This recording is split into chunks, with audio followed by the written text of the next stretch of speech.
Hello children, do you remember some weeks ago we had a story about escape from Heron Island, about two little rabbit children who got left by their teacher on an island and they had to find their way out and a heron told them the way.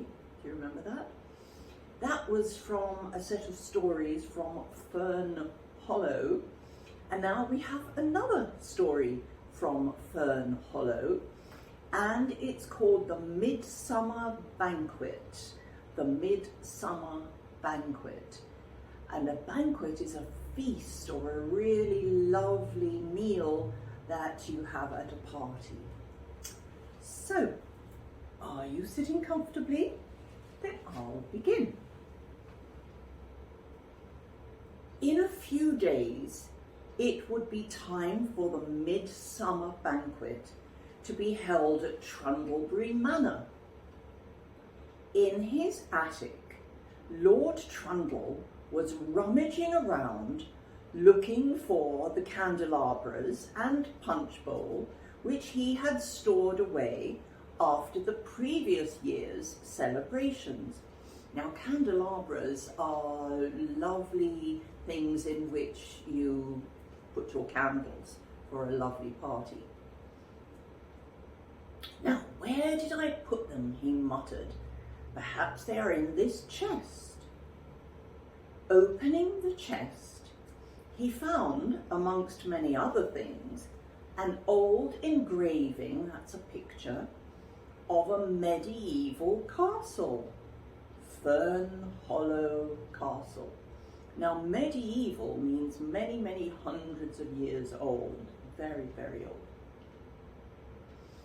That's rather odd, muttered Lord Trundle. There's no castle in Fern Hollow these days.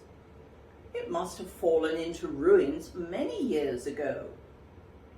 But this gives me an idea. This year we will have a medieval midsummer banquet and everyone can come in medieval costume. So they're going to dress up as people dressed hundreds of years ago. Lord Trundle lost no time in sending out the invitations, and soon everyone in the village was talking about the banquet.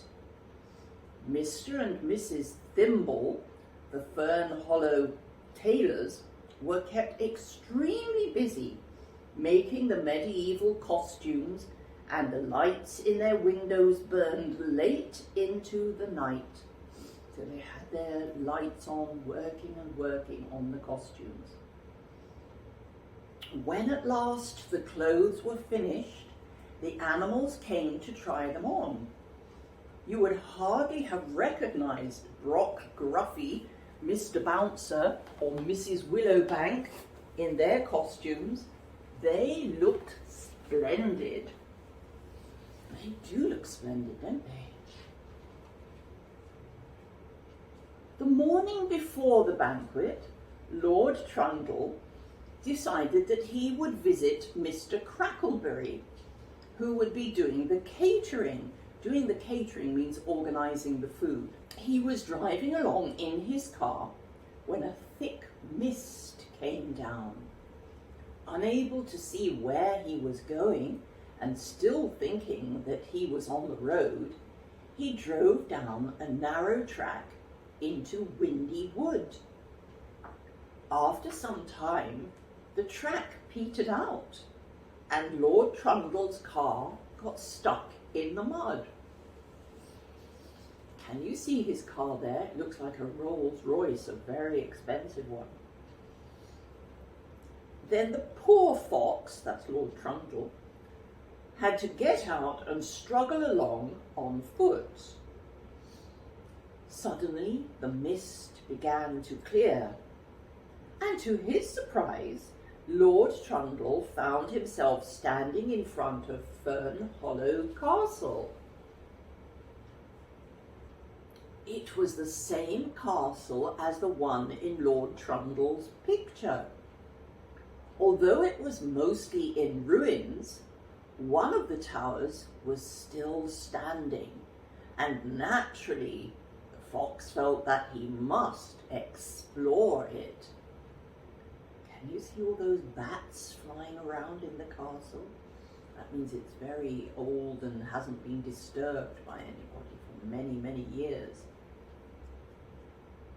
As he climbed the stone staircase inside the tower, Lord Trundle's footsteps echoed noisily, disturbing some bats which fluttered around his head. They gave him quite a fright. At the top of the stairs was a heavy wooden door. He opened it and entered a dusty little room filled with suits of armor and other interesting things. Suddenly, a gust of wind blew in through the window and slammed the door shut. Lord Trundle tried to open it, but it was locked. He was trapped. Oh dear. As soon as it was realised that Lord Trundle was missing, PC Hoppet, PC means Police Constable Hoppet, organised a search party to find him. Can you see all the animals in the search party? There's a frog or a toad. There's a hedgehog. Can you see the bristles on his back? And I think that's a squirrel running up to them. The clever policeman quickly deduced, that means he worked out, what had happened, and the search party followed the tracks of Lord Trundle's car into Windy Wood. When at last they arrived at the castle, they found the fox waving from the castle window and shouting for help. The search party had come well equipped, and a length of strong rope was quickly thrown up to Lord Trundle. "Tie one end of it to the door handle," instructed PC Hoppet. "Then climb down." Lord Trundle was not used to climbing down ropes, but with the encouragement of his friends, he managed to lower himself safely down to the ground. When he had recovered from this, he announced that he had had a brilliant idea. "Let's hold the Midsummer Banquet here at the castle," he said. "It's the perfect place for it." A great deal of work was put into the preparations for the banquet. Lots of fairy lights were hung in the trees around the castle, and Mr. Chips made an enormous wooden table, big enough for all the animals to sit around. On the night of the banquet, everyone turned up in their medieval costumes, carrying lanterns.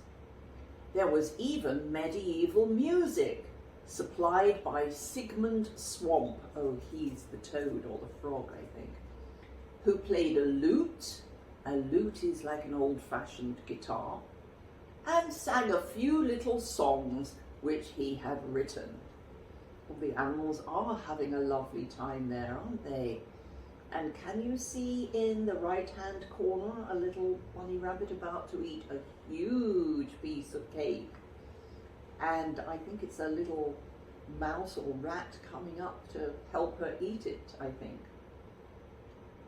And all the animals are wearing medieval costumes. And remember that medieval means hundreds and hundreds of years old. Finally, an enormous bonfire was lit, and there was a wonderful firework display with rockets flying up into the night sky to burst into flowers of coloured sparks above the ruins of the castle. It was a really wonderful evening, one which the Fern Hollow animals would remember for a long, long time. I hope you enjoyed that story. I think it was lovely.